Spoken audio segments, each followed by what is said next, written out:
A primeira pergunta de hoje é do ouvinte Gomes. O Gomes pergunta ao pastor se é pecado jogar na Mega Sena e também outros tipos de jogos.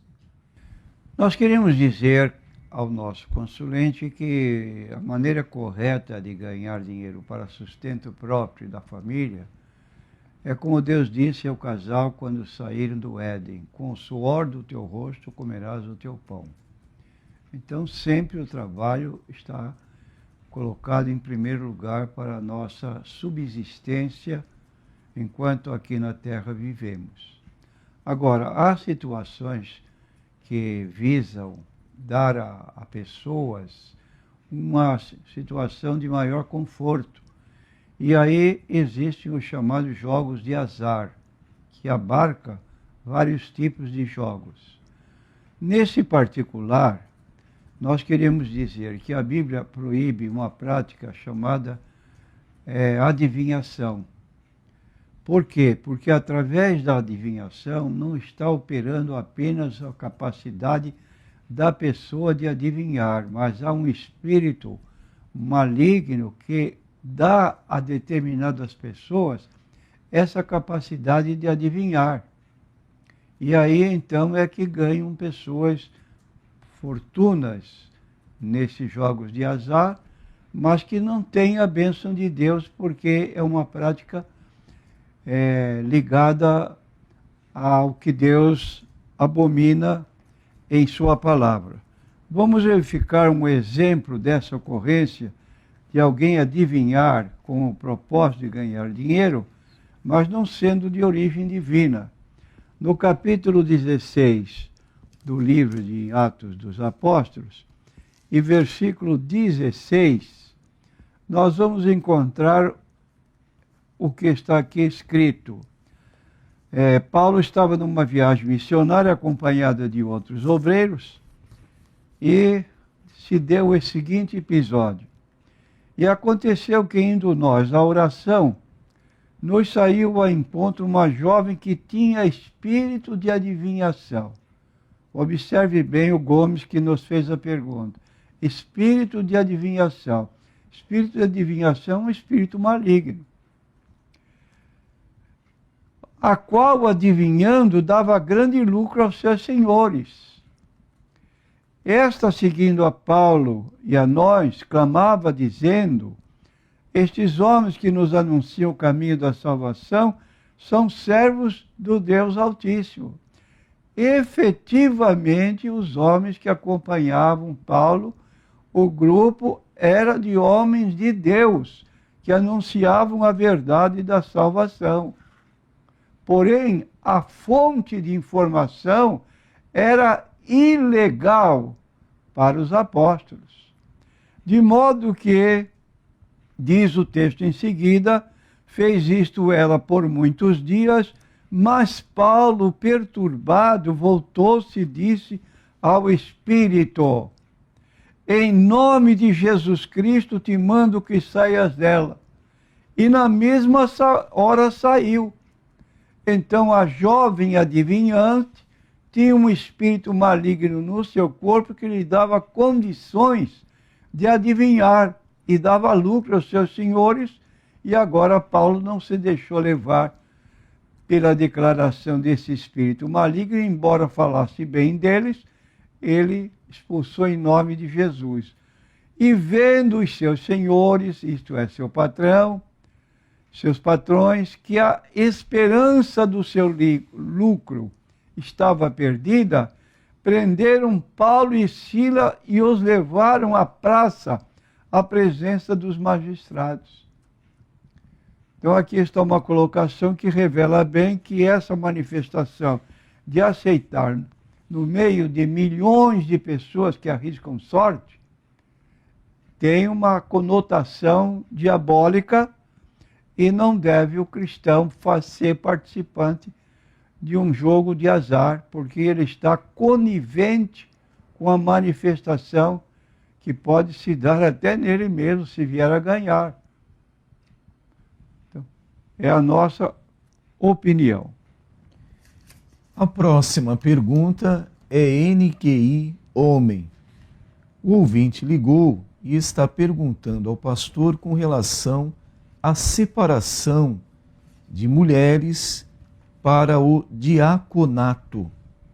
Ele fala aqui sobre duas situações, por exemplo, o pastor separar a irmã para este ministério sem conhecer a vida da irmã, a situação da irmã, como por exemplo, se ela é casada ou não.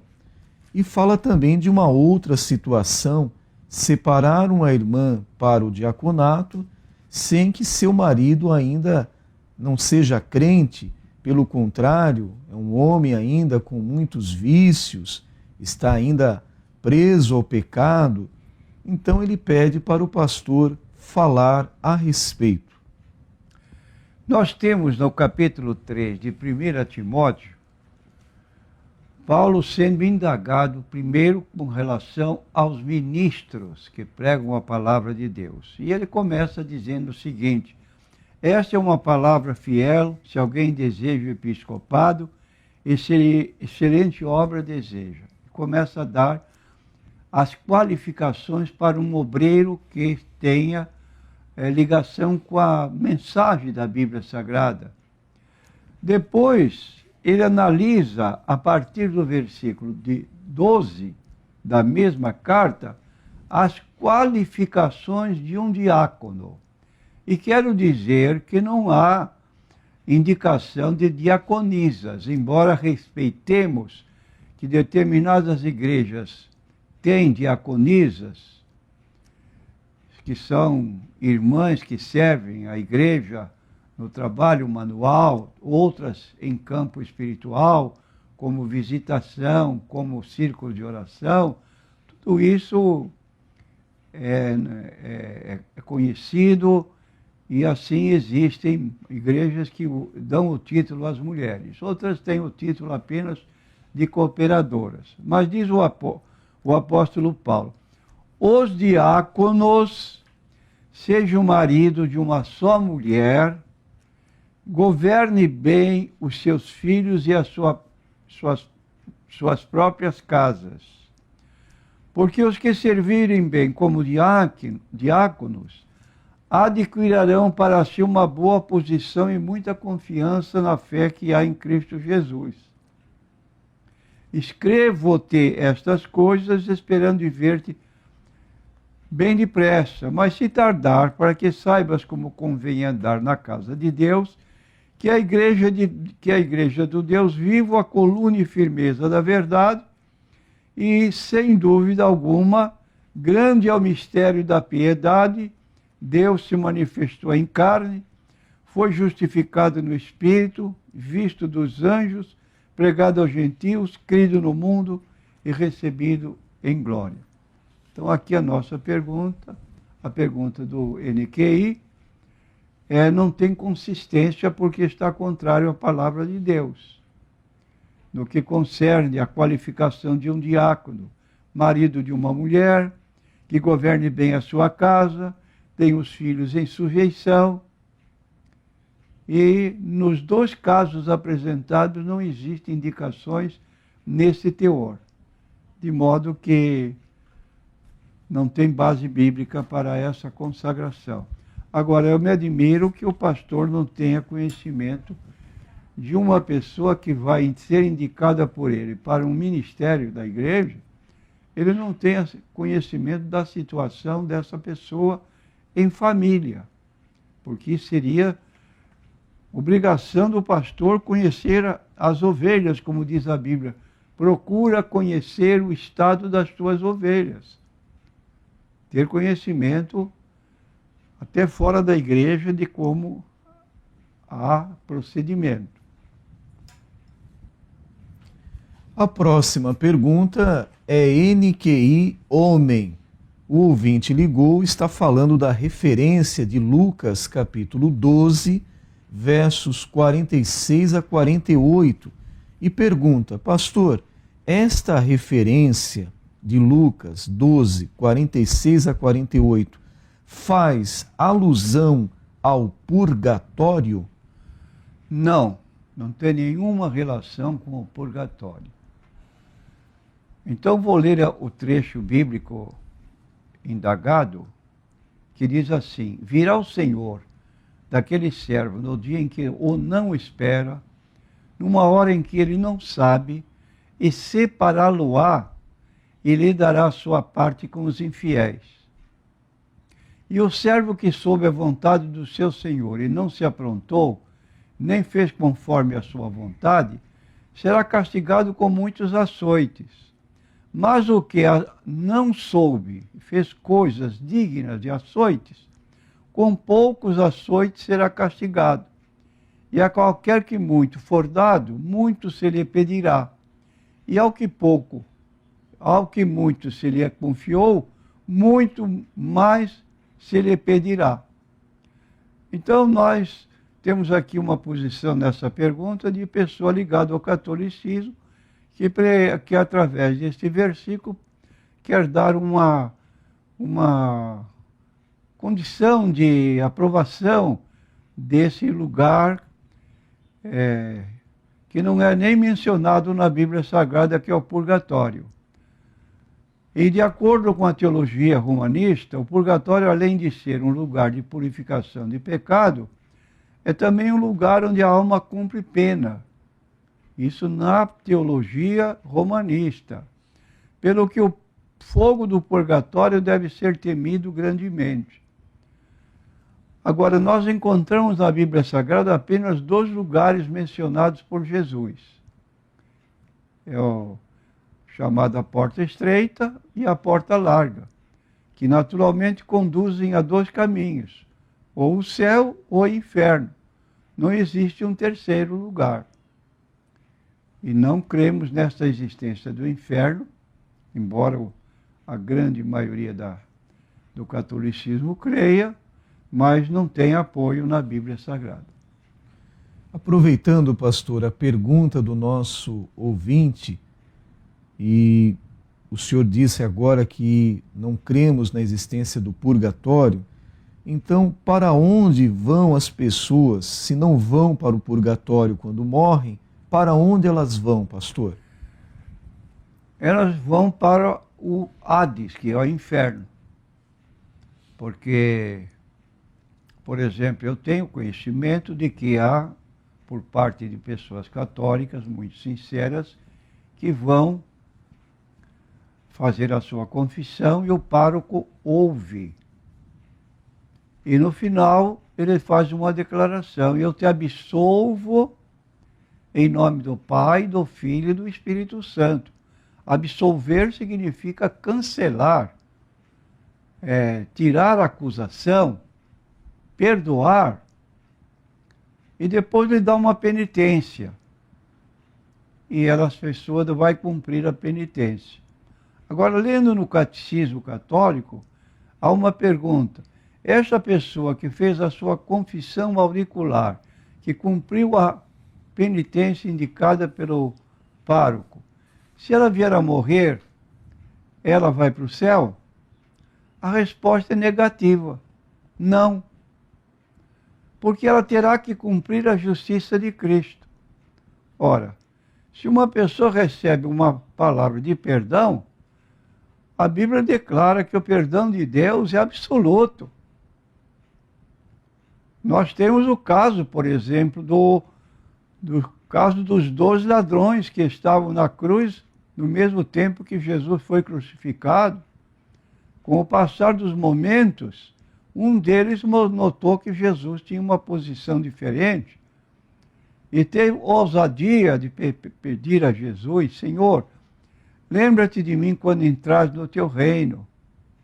Como é um homem pecador, pelo menos teria que passar pelo purgatório, se existisse. E se fosse espírita, teria que reencarnar muitas vezes. Mas a Bíblia declara em 2 Pedro, aliás, 1 Pedro 3:12, que Cristo carregou em seu corpo nossos pecados sobre o madeiro. Lá ele fez uma colocação definitiva: apaga totalmente nossos pecados, quantos sejam, e a gravidade que tenham. E aí então, nessa petição: Senhor, lembra-te de mim quando entrares no teu reino, A resposta é conhecida de todos. Jesus lhe respondeu: hoje estarás comigo no paraíso. Logo, ele conduziu Jesus para o paraíso celestial. E estava salvo. É o que nós dizemos, que em Cristo a salvação plena, segura. Quem ouve minha palavra e crê naquele que me enviou, tem a vida eterna, não vai passar por purgatório. Porque o sangue de Jesus Cristo nos purifica de todo pecado. Ainda que os vossos pecados sejam como a escarlata, se tornarão brancos como a neve, se forem vermelhos como o carmesim, se tornarão como a branca lã. Por virtude pessoal, não. Pela eficácia do sangue de Cristo derramado por nós no Calvário, que nos purifica de todo pecado. A próxima pergunta é NQI Homem. Pastor, é o Natal uma festa pagã? Não. Pode ser comemorado de forma pagã. Isso é sabido de todos. Então, não é comemorado com uma festa pagã, porque, de certo modo, Papai Noel não é uma figura, é uma forma pagã de comemorar o Natal. É uma figura mitológica, que infelizmente é mais cultuado no Natal do que o próprio Jesus. Pouca gente se lembra que está celebrando o Natal, que Natal significa nascimento, e Jesus nasceu, e que esse nascimento dele, embora o ano não conheçamos, mas o fato histórico existe. Então nós temos que copiar o exemplo da comemoração do Natal de Jesus, que está na Bíblia Sagrada, para podermos repetir este mesmo acontecimento, que eu acho auspicioso, porque é o resultado do amor de Deus para nós, como diz João 3,16, Deus amou o mundo de tal maneira que deu seu Filho unigênito, para que todo que nele crê não pereça, mas tenha a vida eterna.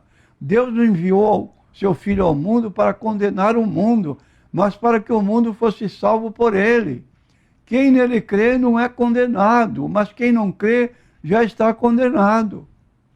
Então Jesus deve ser adorado sempre e mormente na festa de Natal, que pode ser qualquer dia desses fins de ano, como nós estamos vivendo, porque efetivamente não sabemos o dia do nascimento e também não sabemos o ano.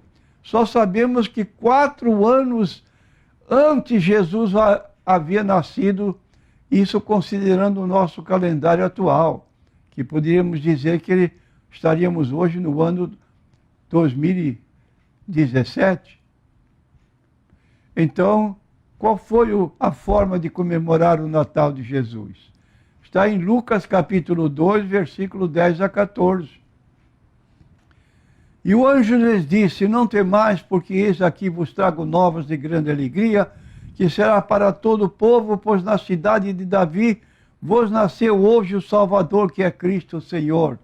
E isto vos será por sinal: achareis o menino envolto em panos e deitado numa manjedoura. E no mesmo instante apareceu com o anjo uma multidão dos exércitos celestiais, louvando a Deus e dizendo: glória a Deus nas alturas, paz na terra, boa vontade para com os homens. Celebração angelical do nascimento de Jesus.